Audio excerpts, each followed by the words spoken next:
bên ghế đá lá đủ chuyện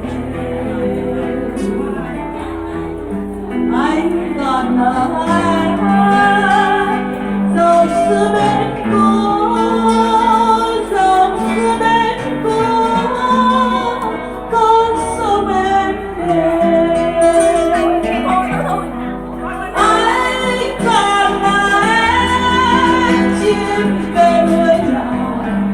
trời mơ mơ đêm trời mơ mơ đêm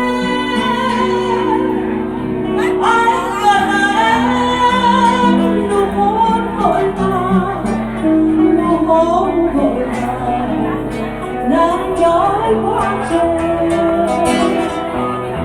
anh còn tìm bối rối còn tìm bối rối anh còn và còn em cuộc tình đã lỡ cuộc tình đã lỡ còn bài đây là bài đầu của anh Hoàng anh